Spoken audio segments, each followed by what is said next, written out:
In our land of crazy rich Asians, how could this happen? You're giving social entrepreneurs a bad name. I just feel that a lot of times we need to really walk the talk. We did not inherit the earth from our forefathers. We are borrowing it from our next generation. Purpose is extremely important. If I have to choose one, right, impact versus profit, I'd rather you go for. I see myself as social collider as a magnifier, right, where we support the social enterprises and they support the beneficiaries. Believe in that given the right environment, everybody can excel. So essentially, what are the ingredients that investors are looking for to fund a social enterprise? The first is always about. In today's conversation for Impact, we have with us Russ Neu, a venture partner for impact initiatives at Quest Ventures, a top venture capital firm in Asia with portfolio companies including 99.co, Carousel, Caro, Shopback, and many more. Quest Ventures impact initiatives support a range of social good projects across Asia for financial inclusion, gender, healthcare, and education. Russ also founded Social Collider, a collaborative community for impact organizations in the heart of Singapore's tech ecosystem. Russ chats with us about his social enterprise, Social Collider, tips for social enterprises to secure funding, and his mission to alleviate poverty and uplift the disadvantaged. Hi Russ, welcome to the show. Thanks for having me. Yes. So, really happy to have you here to chat with us about your social enterprise, Social Collider, right. as well as your experience in the VC scene, especially for the social enterprises out there. And most importantly, a little bit of sharing behind what is your motivation in starting Social Collider. Tell us a little bit about combining business with impact.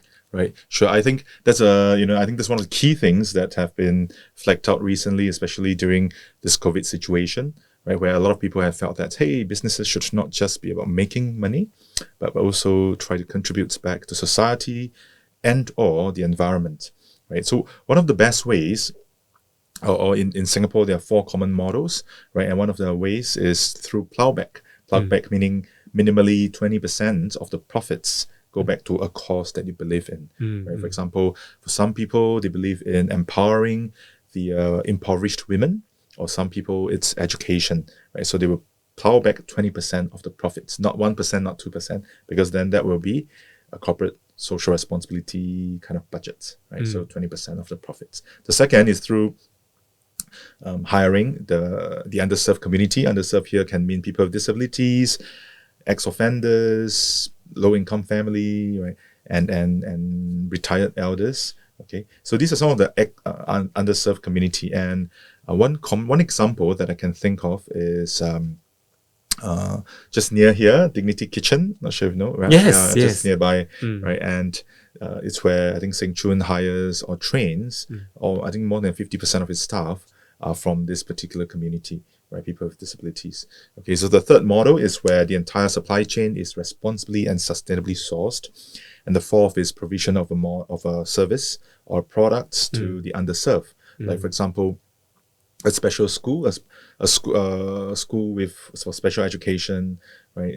For people with autism or children with autism, or even an elder care home, right? Because these are not charities; these are run as a business model. Right? So there is a need in society, and the business meets the needs. Yeah. Right.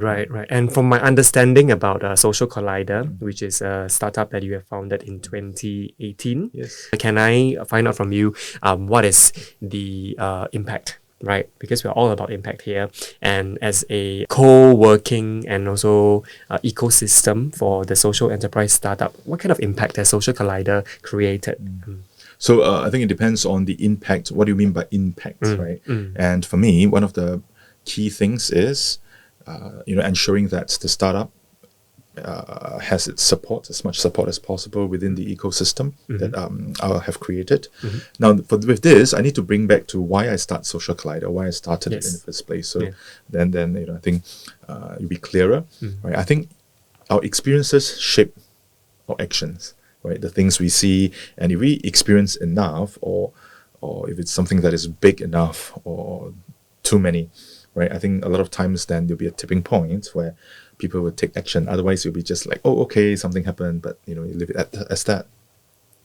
So two particular incidents. Of course, there are many, but I'd like to flag out these two because I believe they are some of the watershed moments. Right? The first was, so I was a teacher for 10 years at a school in the East, right, in Tampines. And I still remember there was this particular student who was in my class. I was the form teacher, and it was a girl, and she did not come to school for many days. So when I went home to do home visits or called home, the mom would say that, hey, the girl's right arm was in pain. And at the home visit, right, I would be like, hey, why didn't she go and see a doctor or go to the polyclinics, which are very affordable, right? I was in Singapore. And the answer was that because she was a single mom with 5 kids. So, so money was tight despite the affordability of our healthcare. Yeah, exactly. Right. So they just save, and she self-medicated, or the girl. And half a year later, the girl fainted at home, was sent to the hospital, diagnosed with stage 4 bone cancer, and 1 year later she died. So I always ask myself, in our land of crazy rich Asians, how could this happen, right? Of course, I grew up in a normal family. I wasn't well-to-do. I was just very average, right? Nonetheless, that was one thing that stuck in my mind, because I always thought if the mom or if the family had a little bit more money, maybe, and she could seek medical attention or resources such as time, for example. I think that for people who are disadvantaged in our society, oftentimes they are also struggling to make ends meet, and for unfortunate events such as illnesses, it really can throw them off track. Absolutely. Yeah. Absolutely. Yeah. Right, yeah. So coming back to a social collider, knowing this heart for people who needs help. So how does creating this ecosystem, of onboarding social enterprises help fulfill that heart that you have for the community? That's right. So I wouldn't say help, because to me it's it's more like, okay, I see social collider as a tool shed, where there's a lot of tools. A lot of people use the word armory or arsenal. I said, no, I'm not a weapon. I'm not there to destroy things. I'm there to tackle an issue, right? So I'm a tool shed. And this, and I think that's the major turning point was when I was in China, where I did my master's at Tsinghua University, and my thesis was to help this charity become more sustainable through business, right? And this charity helps children impacted by AIDS in China. AIDS means the parents have died of AIDS, kids healthy, parents are healthy. Parents are HIV positive, kids healthy, or the kids themselves are HIV positive. But why was there this AIDS epidemic, right? So in the mid-90s, a lot of pharmaceuticals went to China to buy blood, and a lot of villages sold their blood. So unethical. And underground stations sprouted. Yeah. The unethical parts came from the underground stations, where they reused syringes, and a lot of other medical procedures were not properly followed. Right? So that was how AIDS spread, or HIV spread so rampantly. So I went village hopping, for my research, and I spent 8 days in the villages. So one of the key things that flagged out, right, and I went 15 years after the incident. So the beneficiaries were all grown up, right? So why would people need to sell blood? I always believe you should teach people to fish. Yeah. Right? You give a fish, teach to fish. But at that moment, I realized teaching to fish wasn't enough, because the villagers could fish. They wouldn't die of hunger. They just did not have enough to get out of poverty. Right? If, let's say they have more than one child, let's say 1 boy, 2 girls, the boy got to go to school. The girl would either get married at 16 or at the age of 12 had to start to work. I think I cannot fathom that, right? I mean, in our society.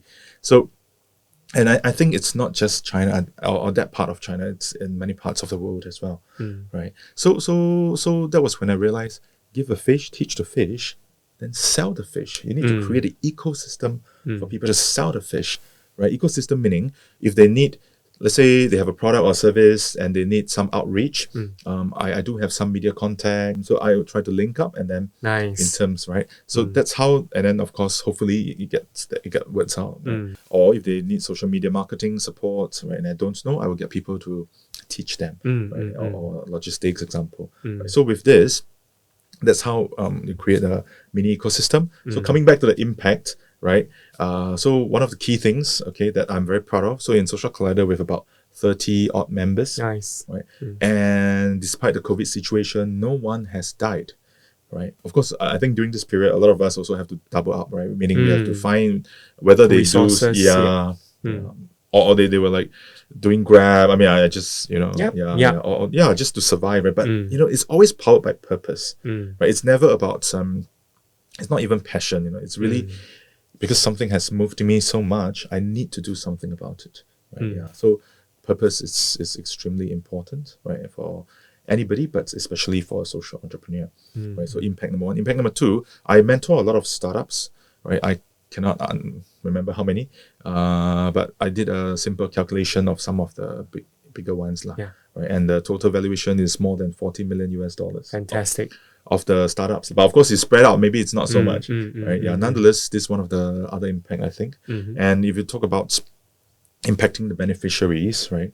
Because mine is more indirect. I see myself or Social Collector more as a magnifier, right? Where we support the social enterprises and they in turn support the beneficiaries. So directly, I think the impact is about just 500 because of the startup founders. But indirectly, I would like to think it's about 30,000. Are social enterprises less desirable to be funded by the VC? Actually, we can be honest about this. Since we're on the topic of getting funded. Unfortunately, I would like to say yes, because VCs are ultimately bottom line driven. Yes, money making. Absolutely. Right. And of course, if you talk about impact investments, I think increasingly it's increasing. Nonetheless, it's still a very nascent space. Very just beginning, very infancy stage. There's still not a lot of understanding about what impact investment is, right? A lot of people say, hey, this is a charity model, but they don't understand. So we operate like any other businesses, just that we have a business angle. We have an impact angle. For example, earlier I mentioned, right, whether it's through hiring, whether it's through giving back, right, whether it's through providing a service. These are the things that we do. What traditional VCs look at is really the traction, right? It is not so much, I've helped 300 lives. Let me give you my classic example. Okay, one of the examples that I've come across, right, is this particular startup, but it's a little bit more towards charity. Nonetheless, it's a small business, right? It's run by a doctor, right? And what he's doing is he goes to the impoverished villages to do cataract operations. So per operation, he would charge about 200 USD, which is very, very low, right? I mean, I think he earns a little bit, not a lot, but yeah. Versus a guide dog, a business that runs that supplies guide dog to blind people.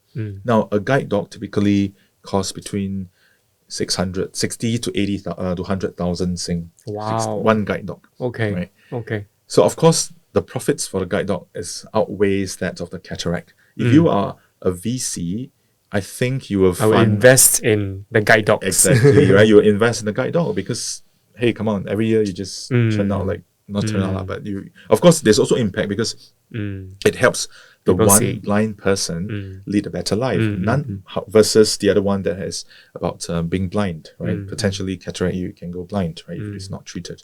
So coming back, I would say that VCs will still look at more of the guide dog, right? So that they can earn a little bit. Yeah. So essentially, what are the ingredients that investors are looking for to fund a social enterprise? So two-pronged approach.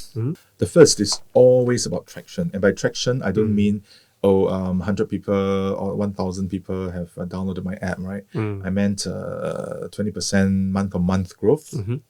Just typical 20% month-on-month growth for in terms of revenue. Then, of course, if you talk about the downloads and all, right, it should be around 20% as well. However, your base rate must be high. Meaning you cannot start off, I launched this app, 1,000 people downloaded.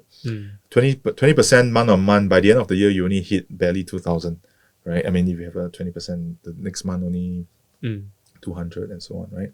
So these are some of the key things now, right? Of course, impact, if you can look at it from a month on month growth, it'll be great. However, impact is I think it's one of the key things that there's no standard measurements because different people look at different things, right? For example, let's say a startup that supplies quality education to 10,000 people versus another startup that saves the lives of 3 persons. Which one is more important? I can't say, right? Yes. I can't say that, hey, the three lives Yeah. versus 10,000 lives. No, you Yes. can't do that because it's different kind of scale, right? Mm. So of course, there are other metrics that are being used. For example, SROI, where you quantify a person's life to dollar amount. SROI, the social return of investment. That's the other one, where everything is become dollarized. Right? Everybody has a dollar value, which is, I don't know, when some people say, hey, how can you do that, right? Just a person in the developing world, if you do that, a person in the developing world will cost less, the life is worth less than someone from a developed world, right? Because, of the different kind of opportunity costs. Yeah. So actually using financial terms to measure social impact may also have ethical implications as well. Oh, absolutely. But because there isn't one that's so robust that can measure all, right? Therefore, it is tough, right? And that's why some different countries have different kind of measurements. Right? And understanding that the tech and investment scene now these days is getting a little bit more volatile because of world changes. Absolutely. And perhaps investments in tech is also quite challenging these days, right, given the climate. So what kind of advice would you give social entrepreneurs, especially in the tech scene, right? When they're seeking funding, how can they deal with such a increasingly hard fundraising climate these days? Impact investors normally have a different heart. I'm not sure if that's the right word, but they tend also to look at different things. So sometimes instead of the 5x, 10x, 100x that they look at, the kind of returns, some of them may just look at 1.5x. But you need to sieve out who are those, right? And show your impact. Okay. And a lot of times, I think in Singapore, it's mainly through hiring of the underserved community, right? So if you can prove or you can show, right, that your business is profitable, at the same time you hire more than 30%, then I think that's one of the faster way, right? Number one. Number two, if you talk about, if I have to choose one, right, impact versus profit at the start, even though you're a social entrepreneur, then I'd rather you go for profit first, because that will attract the eyeballs of investors, whether it's impact investor or it's investor from, right, the typical VC investor, right, typical VCs. Okay, so this is just one of the key things. And of course, as a social entrepreneur, I'm going to throw the other side of the story. Rather than just chase for funds and grants, which I can tell you it's going to be tough, or rather you just focus on providing the great work that you are, right, in terms of impacting, but at the same time making sure that your business is a good one. Right? Why do I say that? Because I have met many social entrepreneurs. They go around, hey, support me, I'm a social entrepreneur, I hire the deaf or I hire the blind. They have the heart at the right place. Yes, but they suck at doing business. So I have to be, I suck at doing business, but right. But they really suck at doing business. Don't go into the front like, hey, come, I'm selling noodles and noodles are cooked by the deaf. But then the noodles suck. Then, okay, maybe the noodles taste lousy, right? So I may go there for just 1 time, 2 times support, but that's about it. On the other hand, if your noodles are fantastic, nobody cares who you hire, right? People just come in. The core product itself is excellent. Excellent. Yeah, that's right. And I think that's one of the key things that we need to get around, right? Don't just say, because I have seen many social enterprises or social entrepreneurs out there, they hire, but then the products are just, the quality is really terrible. And you cannot just expect consumers because turn a blind eye on the kind of service, because you are still monetizing, you're still providing a service or a product. Exactly. And you're giving social entrepreneurs a bad name, because you're like, hey, So when is a great or an ideal time for a startup or a social enterprise to start seeking funding? Because one of the key prerequisite is I would say traction, right? Yes, When you mentioned absolutely. earlier. All So the time. other than that, is there a good time for people to start seeking funding for their ideas? There's no best time now, right? There's no good time. It's always about when you're ready, but you need to be mindful the moment you start to seek funding, and if you manage to find one, right, it means that you have to give up your, because most of the time VCs or whoever will want to sit on your board. And when they sit on your board, it means that a lot of things are under scrutiny already. Let's say your board, there are 5, and then Three are from the VC angles, right? Because you've got funding from whoever, right? And then they may say, hey, I think, Eric, you're doing too much of the impact stuff. Please go and focus on your business. And then are you going to do that? Because you will have to follow, right? Because they are the advisory. I mean, in a way, they are your boss, they give you the money, right? You should seek funding only if you think you have, if you need it, Don't seek it for the sake of, wow, everybody, this one wants 1 million, the one I also want, very sexy. Please don't. Because then I think your intention is wrong already. Yeah. Funding is only when you need to scale to the next stage, right? Yeah. When you have a proven business model and you wish to create a larger, deeper impact, and you need resources to help you support to get there. Absolutely. And nowadays, funding can also come from loans. I think, at least for now, I think Singapore, the banks are quite generous and the interest is very low, and they don't interfere with the business.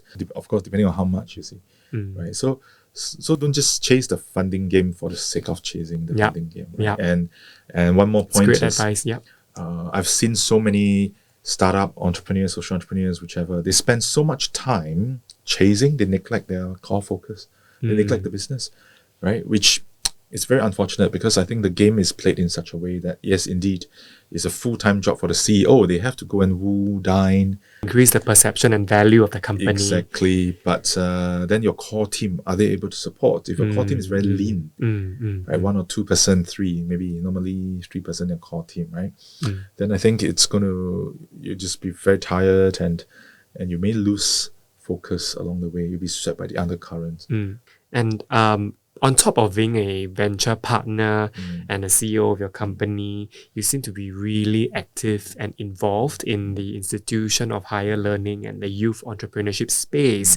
So something tells me that you have quite a heart for the youth. So what is the origin of this motivation? So it's something that, of course, when I look back, right, so I'm 45 this year. I wish I'm still a youth, but of course, I mean, I'm young. I mean, you're younger, right? The team is, So coming back, because I feel that, they are the, all of you are the next generation. You're just going to see how, right? And of course, there's a saying, right? We did not inherit the earth from our forefathers. We are borrowing it from our next generation. And I think, it's only right that we train the next generation, or try to impart as much knowledge to the next generation as possible, that some ways of doing business were wrong, right? And I think there's a better way as we proceed along, right? And this is always one of the key things that I believe in. That's given the right environment, everybody can excel. Yes. Right? Yeah. And what do you think Singaporeans can do, to help alleviate certain social issues, especially for people with disabilities, or even the underprivileged, like the elderly, perhaps youth at risk? This is a question that I ask myself all the time too, right? Because I think there's an increasing awareness, right? Unfortunately, I do feel that our businesses are still not hiring as many, right? And that's one. But also, if I were to, I think a lot of times our leaders have to lead by example. Yes, that's right. I mean, if I were to look at a lot of the government agencies, I don't see a lot of people with disabilities as well. Right, and I think that's a reflection. Of course, it's a work on improvement. I think now there are more, nonetheless. And so personally, I know of at least 5 people with disabilities who hold doctorates, right? Wow. Yeah, and none yet they are just at probably middle management level, right? Meaning like managers, senior managers. I mean, if they were in other kind of, and I don't believe that their disabilities impede them, right? So Definitely. So I just feel that a lot of times we need to really walk the talk, right? Otherwise, it's just very token, right? Yeah. Just increase your hiring and be ready to change, right? When you hire, it's not just hiring, okay? You really have to. It's a all mindset change. Social integration is actually also very important for this segment of people with disabilities to be integrated with mass population. I think it is the most important, right? Not just because a lot of times, why do misunderstandings happen, right? It's always because we don't know. Yeah. And therefore, it festers, right? And then, people seek self-fulfilling prophecy, reinforcements and stuff. Do you consider yourself having found your calling? in life? Yes, absolutely. My calling is always teaching. I think I cannot run away. I think my purpose, right, the purpose in life is really about, because of what I've seen, right, just because people were poor. Yeah, and they're not even the poorest of the poor. They just don't have enough, right, for the next level. Whether it's in Singapore, I've seen also, because the school that I taught at was a normal school. It wasn't like, one of the schools that had a lot of resources. So because of that, there were many times when during recess, you'll see a lot of students not eating. To me, poverty, right, was really one of the key things that affect a person's life, right? And I think it robs a person of the person's dignity. Thanks so much for having this conversation with us and sharing your insights through a VC lens, as well as from a advocacy perspective as well in your work for the disadvantaged. So really very honored and privileged to have you on the show. Russ, lastly, how can people find you online and find Social Collider online? You can just Google us. I think we're quite everywhere. Not everywhere, but yeah. Nice. And people can also add you on LinkedIn, right? Absolutely, please. But do give a shout out who you are, because Yes. Yeah. Okay. Thanks you so much. Really a pleasure, and all the best. Thank you. Thanks Russ. Yeah, no problem. Thank you. If you're inspired by our chat with Russ and want to learn more about the social impact space, please leave a comment, like, and subscribe to our channel on all platforms that this podcast is on, so that we can deliver new content to you.